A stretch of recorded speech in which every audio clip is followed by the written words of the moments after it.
হ্যাঁ মা, তুমি এখন এই ফলগুলো খেয়ে নাও, আমি জানি তোমার অনেক খিদা লাগছে। আমি খামো না, তার আগে তুই খা। না মা, এখন আমার খিদে নেই, তুমি আর ছোট বোনে মিলে খেয়ে নাও। হ্যাঁ রে মা, তোরে তুই কেমনে খাই, তুই তো আমার সব। তুমি তো আমার সবকিছু। জানি তো রে মা, বাদ দে, এখন চল সবাই মিলে ঘরে যেয়ে খাই।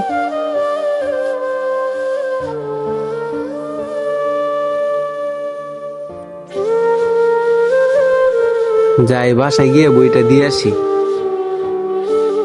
বোন এদিকে আসো।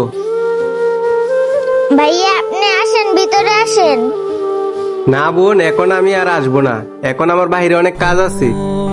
তুমি তোমার এই বইটা রাস্তায় ফেলে আসছিলা, আমি তোমার এই বইটা তোমাকে দেওয়ার জন্য এখানে আসছি। থ্যাংক ইউ ভাইয়া। ওয়েলকাম বোন, আর তোমার মাকে আমার সালাম দিও। আচ্ছা ঠিক আছে বোন, তাহলে আমি